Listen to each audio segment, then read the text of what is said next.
What I've tried to do in my past role and now in my new role is create as much safety as possible. People can be their best and are the best versions of themselves when they feel safe and when they feel heard and when they feel appreciated, but most importantly, when they feel safe. Even taking it back to March of last year, when I really had no tools in my toolbox to make people feel safe. We have a global pandemic, we're closing all stores, we don't know, we're furloughing, 95% of the team, everyone else is taking a pay cut.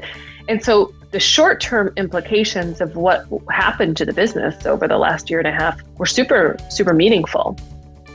But I realized my best shot of making people feel safe was keeping people really connected, being really honest. Welcome to the Warriors at Work show. This is Jeanie Coomber, your guide and host. This is a show for men and women in the workplace who want to move from the predictable to the potent. This is your weekly dose of inspiration with an edge. I talk with CEOs and shamans, sports marketing executives and therapists. All of us are like-minded thinkers and doers who tell stories, share wisdom, and challenge each other to have the best life possible inside and outside the office. Welcome to your Warrior Conversation. Welcome to Warriors at Work. This is Jeanie, your guide and host. I am continuing my month-long focus on followership and interviewing CEOs each week. And today I was joined by Jenica Myszkowski, who is the CEO of PaperSource. PaperSource is headquartered in Chicago, and Jenica leads a diverse team that has grown to 136 successful brick and mortar locations nationwide, as well as a thriving e-commerce platform. I've also had the benefit of knowing Jenica for over a decade, and I've had a front row seat to this woman's incredible evolution as a leader. And here's a couple of things that you're going to immediately pick up on about Jenica.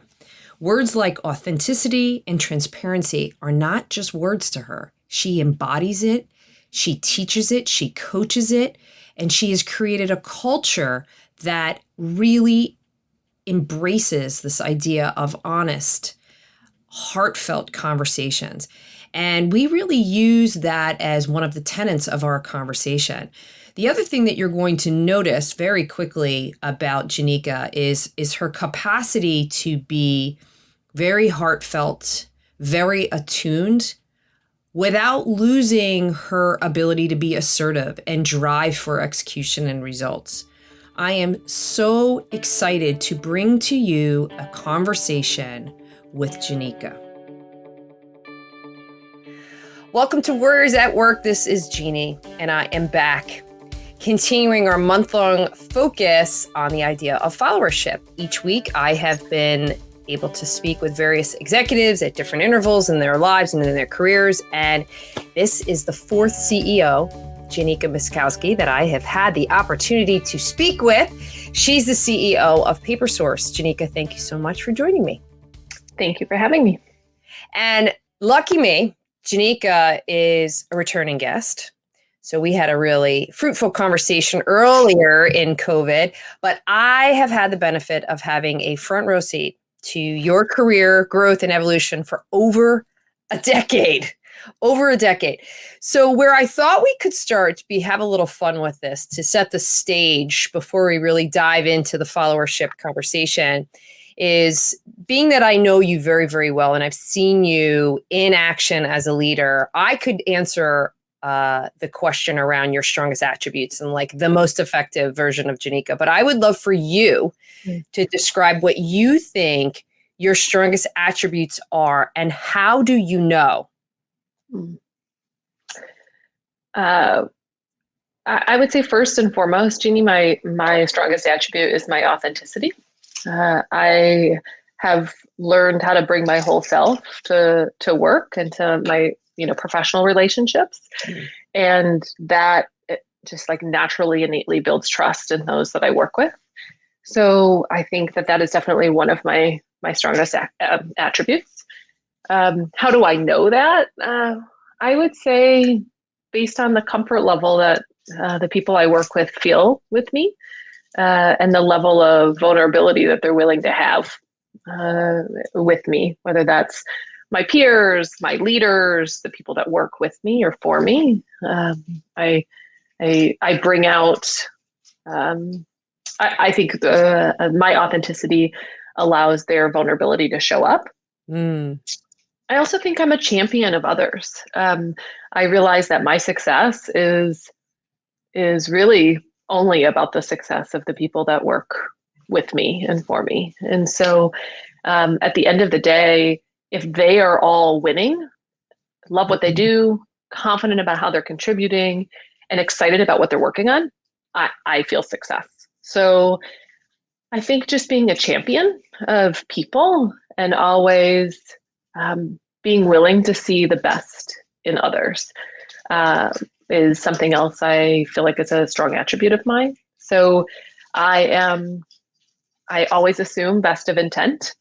I guess maybe not always, but actually that's a lesson I think I learned from you, Jeanie, is like come into every situation with assuming the other side has good intentions.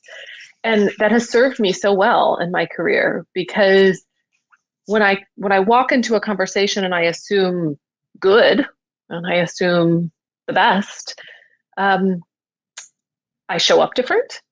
I can be really authentic. And like my authenticity paired with my my desire to champion others, and then with the ability to see the best of intent in any situation, I think just hopefully adds a calm to me as a leader that allows people to be their best. I love that answer, because I have actually seen that in true form multiple times. Been in meetings with you where I actually saw you do what you just described. You really show up with partnership mindset. You really seek to understand where the other person is coming from. And you can actually see, even non-verbally, but also in your language, how you're always trying to figure out, how do I match where they are and raise the bar? Is always to go from there, which makes you such an interesting person to have this conversation with, because you've had a long leadership track record and have stepped into this CEO role just this year, which we're going to get to, because I'd love to hear a little bit about that transition. But let's first look at it, leadership and followership. So describe what you see followership to mean.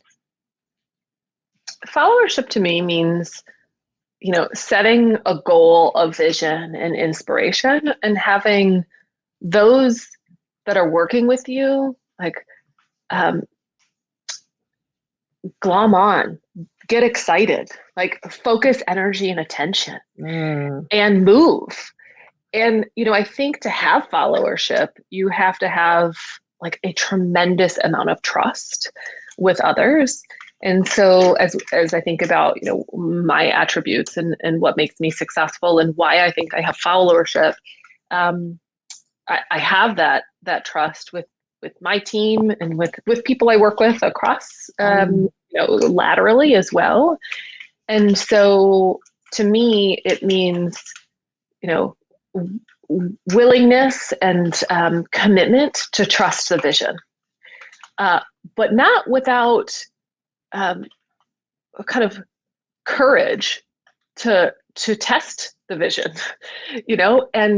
and without courage to be part of crafting it, and I think this goes back to what I was saying in terms of my success is only that of the success of my team.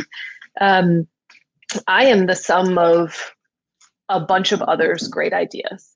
And that, because I am a listener, I'm a thought provoker, I am, again, a champion of other people. Like the vision is never crafted just by Jenica. The vision is crafted by the whole. And then my role is to keep everybody moving in that direction. So when you think about your own leadership evolution, and I loved how you just described followership too. Again, so many of those attributes you really embody, and they mean a lot to you. They're like your guiding principles and your guiding light and all the things that you're doing. But do you think that followership is learned, or some of it is innate? I think it's both. I think innately you have to be open-minded. You've got to have charisma. I think you have to make people confident in you as a leader, you as a person, you as a strategist, and you as a boss. And I think some of that is like personality and things that you're born with. The substance part of it is learned. And so I think I'm lucky enough to be outgoing and kind and optimistic. And those are things that are just part of my DNA and part of how I was raised and part of who I am as a person, not who but that make me a better leader. And those are the things that I do feel like are somewhat innate and probably like reared in childhood. And then on the other side, there is so much that is learned. Like I haven't always been as good of a listener as I try to be today. And it's something that I try to keep myself honest on every darn day. Presence, focus, all into the conversation I'm having, really listening to comprehend. I probably early in my career, like listened to respond. Yeah. And so that shift I feel like has been very learned. So that, is the other piece of it. I also think there's like a confidence and a, like leadership maturity that I probably haven't always had that is learned, I would say too. And that is, that, I'm okay failing. I actually think failure is good.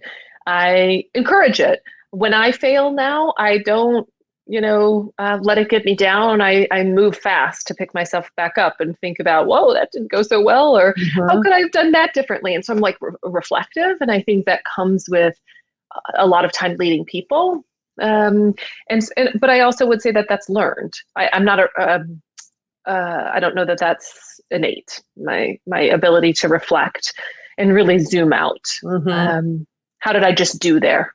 Like in that conversation or in that session or in that board meeting or in that, tough dynamic with somebody on my team, how did I show up? And I real quick try to evaluate those things so I can put changes into place. And I do think that that's something that I've learned over time. It's important to acknowledge that as you're growing in your career, there's different experiences as you're obviously climbing the ladder, but within the C-suite, even just transitioning from role to role, you're crossing through a different threshold with different responsibilities, different expectations, all of which impact how you lead, how you show up, and how you're creating a culture of followership. So I'm curious, what were those nuances for you? I would say two come to mind. Number one, I am now responsible for so many things that I do not know about. And that's like a new experience for me in my career, to be honest. And so I've always been an expert. When I came into the COO role, there were a lot of functions that I wasn't a full expert in, but at least had some working knowledge about. And so that was a huge learning experience for me when I joined 5 years ago from, a VP role into a chief operating officer role. And now I have, a large team underneath me doing a ton of different business functions that I've never, been involved in at this level. And when I think about my career trajectory and the different stages of my career, I feel very lucky for the last 5 years because coming to a small company in which, I had additional scope that I hadn't managed before, and experts that worked for me. So I have somebody that works for me that's a architect and, by trade. He knows more about architecture than I will ever know. And so it's been such an amazing learning experience for me to work with him. And so that really has prepared me, though, to oversee the business in a broader way, because I'm really humbled and have been humbled by the fact that there is so much that I don't know and that I will never be an expert in. Where early in my career, I was always an expert. I was, I grew up in retail operations. I grew up doing the jobs that I oversaw.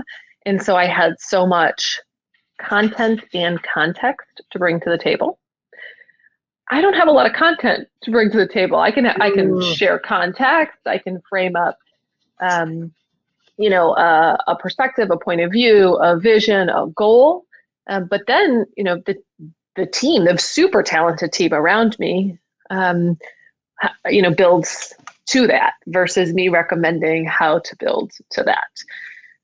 So I would say that has been a big difference that I'm still, adjusting to, but I feel, again, like super grateful for what the last 5 years has taught me around.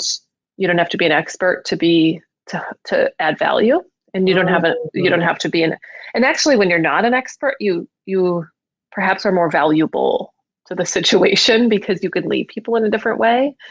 And they're at their best if they believe they're the expert, and that you're humble enough to kind of give that recognition and space to them, which I'm really trying to do in this role, is give space, give platforms, give high level feedback, but give opportunities and authority to those around me.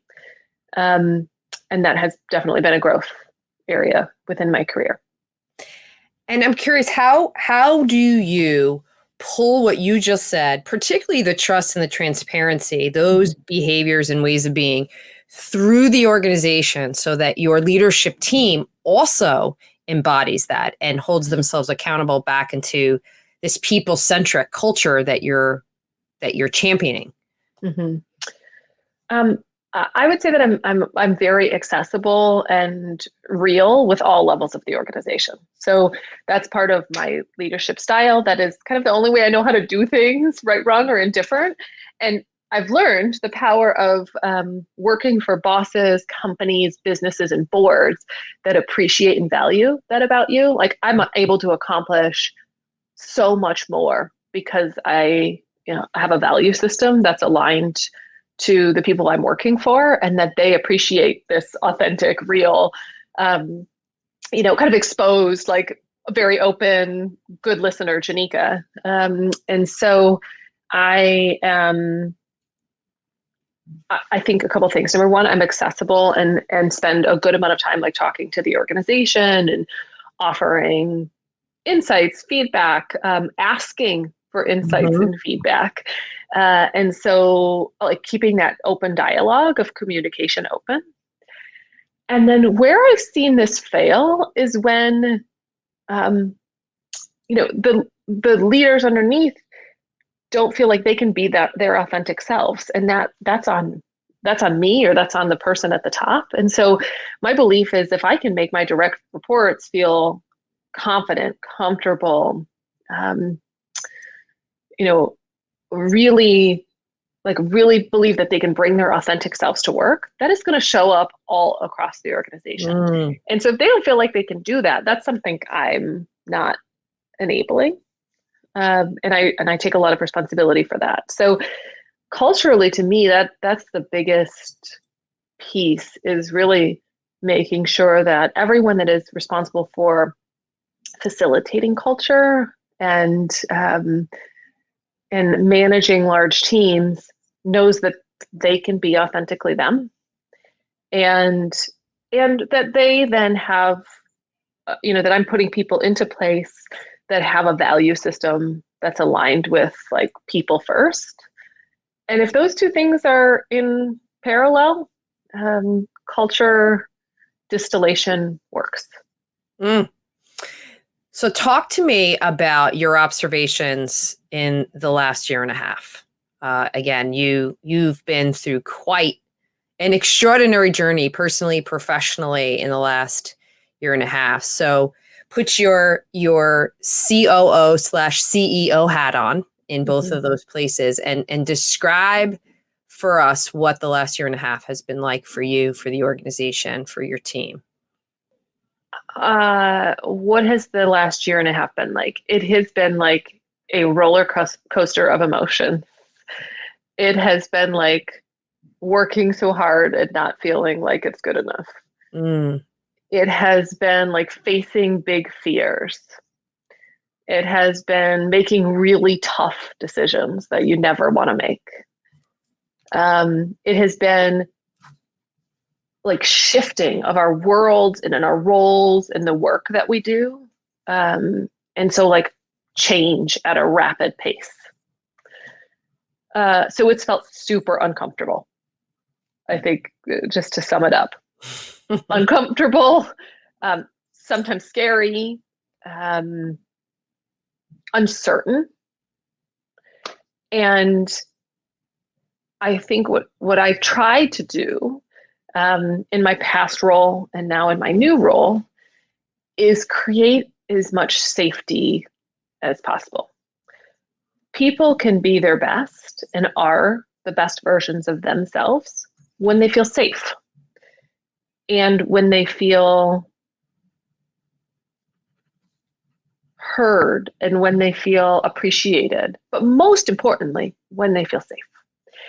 And so like even taking it back to March of last year, when I really had no tools in my toolbox to make people feel safe.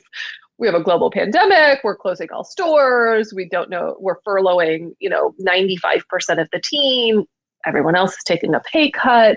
And so the short-term implications of what happened to the business over the last year and a half were super, super meaningful. But I realized my best shot of making people feel safe was connecting, listening, all the things that are just like true to my leadership style, keeping people really connected, being really honest, delivering the bad news, saying things that are hard. And so I think sometimes as leaders, we shy away from those things, or we ask other people outside of we ask people that don't mind delivering bad news to deliver it often for others. And that in my mind definitely erodes trust. And so my view as the COO or the CEO is I have to be willing to share the bad news. And I can do it in a way that is true to me and the way that I like to communicate, but I can't shy away from the hard things, and whether those are hard things with the board or they're hard things with my boss or they're hard things with the team. Not saying them has like really, really long lasting implications. And so I've tried to do that. Did you ever tell them you didn't know? Yes, all the time. I mean, I vividly remember this moment where I was like working with my team and we were talking about like, how do we reopen stores and what do we need to do? And like, I think just giving people permission to say, none of us know what is happening, or what's going to happen. I have no idea. I mean, I actually can't think of much, Jeanie, that I've known in the last year and a half. And so actually, as I talked about like giving people space and managing things that I'm not an expert in, perhaps it's the pandemic that's just made me so clear on what I don't know. Because what's just happened to the business, what's happened to the world, what's happened to our company, what's happened to our teams was all uncharted territory for me. Yeah. All of it. But I knew if I could be logical, calm, connective, and supportive, that would be the best version of me. And I was like, I got to a point during the pandemic that once I realized that that could be the best version of me, like, again, knowing that that was all I could bring. Because I can't tell everyone everything's going to be okay. And I can't say we're going to reopen all stores. And, coming off the pandemic, we immediately moved into a Chapter 11 process. And so we went from, uncertainty around a global, pandemic and kind of global health concern into uncertainty around if the business was going to, live another day. And so there's only so much, you almost like become an expert at sharing bad news, which is something I never wanted to be. That's the work that you kind of dread, but it's given me a ton of perspective. And so as I exit out of the pandemic and I lead the team out of the pandemic and I lead the team out of the Chapter 11 and into kind of new ownership, which also comes with a good amount of change. I find myself being more grateful for the little things. I find myself not worrying about the problems that are small in comparison to what we've been through. And I find myself being even more comfortable saying, I have no idea how we might approach this, but how might we? Like, let's brainstorm. And that has been, I've caught myself like using that verbiage so many times in the last 2 months because, I'm in uncharted territory for myself as a leader in a new job and a new role, with a new owner, with a new, kind of team in place. And so, how might we has become my favorite statement or question. I love that. What about generational differences? Did you see any nuances there? Yeah, I think that millennials, we have a lot of millennials that work within our organization. My biggest observation in the pandemic is, they are so fueled by success and positive feedback. And there wasn't a lot of success and positive feedback because of the depths of the business challenges that we were going through. So we've been through some turnover, and I would say generationally, it's been kind of amongst that millennial group because retail as a business was hit exceptionally hard during the pandemic between retail and restaurants. And I think there's this, this great resignation that you hear about, and whether it's the people that decide they don't want to work the weekends anymore, or it's, teams that we have at the office that are just feeling like, I don't want to be as vulnerable in terms of the business that I'm working in if this were to ever happen again. It's just added a lot of perspective to everybody and given additional color in terms of the roles that they want to hold and the work that they want to be doing. And that hasn't always been, to continue the good fight at PaperSource. And so we're working through that as a team. But I would say generationally, that was maybe the biggest difference that I saw. And when you think about companies that either you were tracking as comparison through this last year and a half, or companies that you're tracking now, what were some of the, you don't have to name the companies, but like, what were some of the things that you were tracking as like, that's great examples of followership and leadership. That's examples of not good followership, not good leadership. So I would love some context. Yeah. And actually, one thing comes to mind that's like a super recent debate that I think of when I think of this. The big question now is, what is the future of work? And now that everyone's been working at home for a year and a half, what does that mean? What does that mean for office space? What does that mean for remote workers? What does that mean for just the strategy of culture, facilitating culture in physical spaces? And I actually think that this has been like a huge divide from my perspective as we think about followership. I'm of the belief, and have been, what do our employees want? Like, where are they going to be their best? Mm-hmm.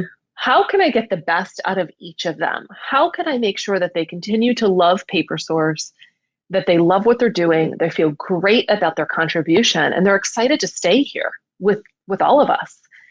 And I've heard loud and clear from our employee base that that's not in a office 5 days a week. And so I've thought a ton about this. I actually personally feel like I'm a better version of Jenica when I'm not in an office 5 days a week, because I can be a better mom.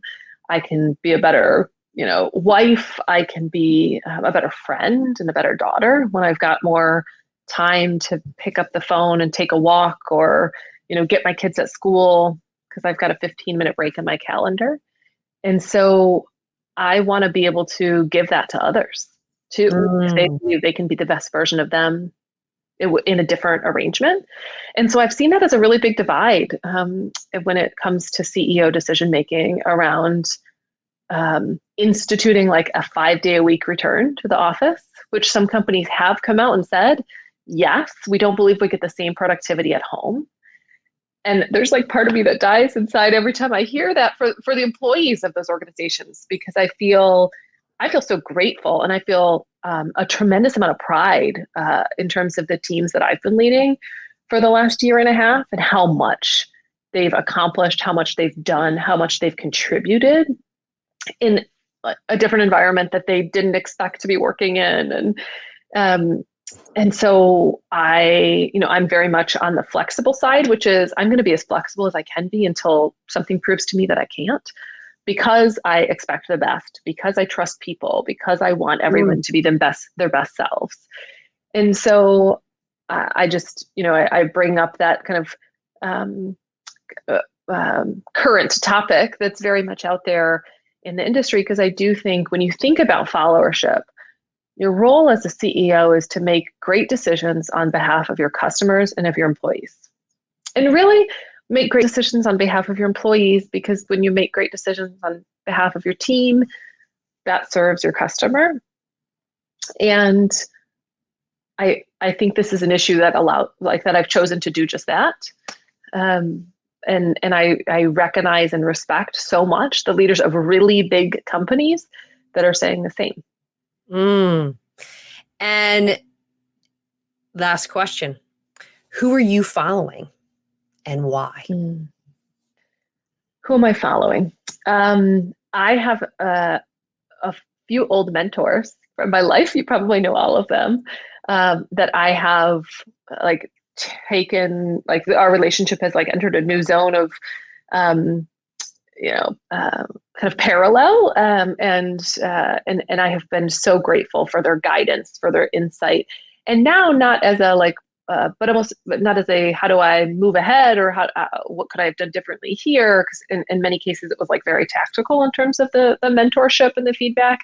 But how are you thinking about this as a CEO or as a right-hand person to a CEO? So I'm continuing to follow old mentors of mine.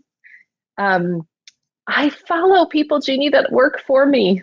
I have a few trusted advisors on the team at PaperSource that I feel so lucky to be working with them. And they were people I worked side by side with as a peer in my COO role, and that I feel really lucky to lead. But I'm constantly gut checking, asking for points of view. Let me talk this out. Here's how I'm thinking about this. What do you think? And so I'm following them.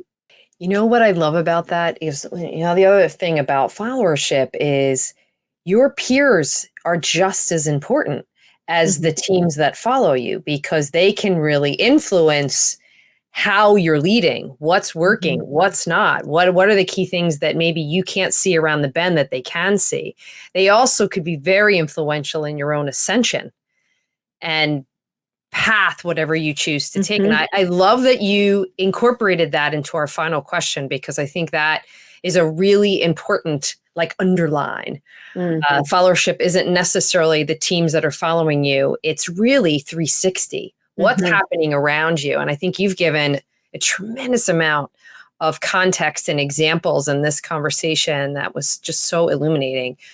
But I'm going to ask one more question, because I just thought of something else that I really, really, really want. So think about all of the leaders and executives that are listening to this conversation or watching this conversation.